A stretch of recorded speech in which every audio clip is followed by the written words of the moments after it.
Friends താണ്ടെ ഞാൻ സാരിയിലോട്ട് മാറിയിട്ടുണ്ട്. Reels shoot ചെയ്യാനായിട്ട് പോവുകയാണ്. അപ്പോൾ നിങ്ങൾ ഷോർട്സിൽ ചെക്ക് ചെയ്താൽ മതി. ലൈക്ക് ചെയ്യുക, ഷെയർ ചെയ്യുക, പിന്നെ സബ്സ്ക്രൈബ് ചെയ്യാത്തവർ സബ്സ്ക്രൈബ് ചെയ്യുക. ഓക്കെ, അപ്പം ഞാൻ പോയി റീൽസ് എടുത്തിട്ട് വരാം. ഹേ ഗായ്സ്, അപ്പം താണ്ടെ വേറെ കോസ്റ്റ്യൂമിലേക്ക് ആയിട്ടുണ്ട്. നമ്മൾ ബോട്ടിങ്ങിന് പോവുകയാണ്. ഞാനിപ്പോൾ ഉള്ളത് വർക്കലയാണ്. അപ്പം താണ്ടെ ചേച്ചിയുണ്ട്, ആൻറ്റിയും മമ്മിയൊക്കെ ബാക്കിൽ ഒരു കാറ് വരുന്നുണ്ട്. ഞങ്ങൾ രണ്ടുപേരും നടക്കുകയാണ്. ഇവിടുത്തെ വ്യൂ ഒക്കെ കണ്ടു ഗായ്സ്, പൊളി സ്ഥലമാണ്. ഇവിടെ എൻ്റെ അപ്പച്ചിയുടെ വീടാണുള്ളത്. ഞങ്ങളിവിടെ ഇടയ്ക്കൊക്കെ വരാറുണ്ട്.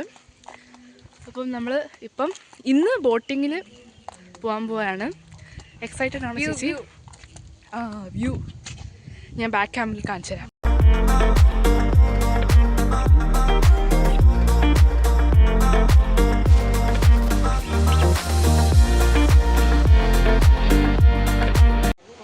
ഇതിവിടുത്തെ ഒരു കുരിശടിയാണ്.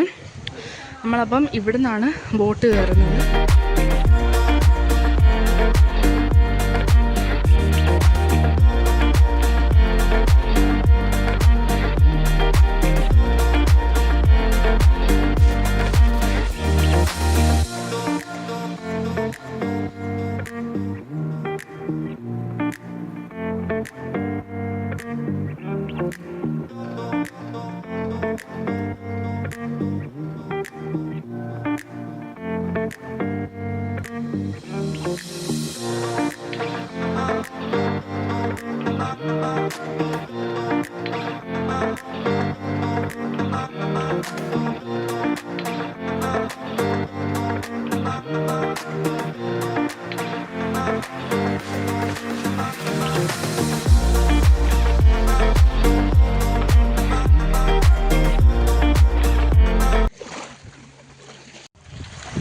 ഗൈസ് ആണ് നമ്മൾ ബോട്ടിംഗ് ഒക്കെ കഴിഞ്ഞ് നമ്മൾ എത്തി.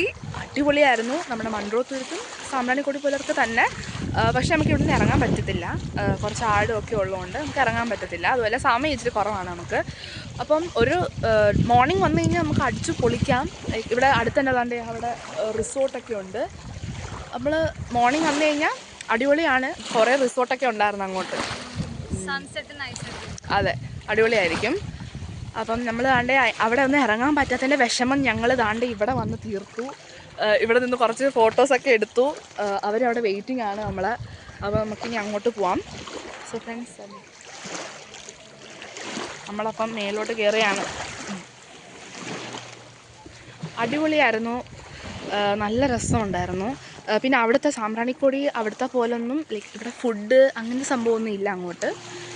നമുക്കിങ്ങനെ ബോട്ടിൽ കറങ്ങാം, അത്ര തന്നെ. നല്ലൊരു എക്സ്പീരിയൻസ് ആയിരുന്നു. വരാൻ പറ്റുന്നവരൊക്കെ വരിക. ഞങ്ങളപ്പം പോവുകയാണ്. ഞങ്ങളവിടെ വെയിറ്റിംഗ് ആണ് എല്ലാവരും.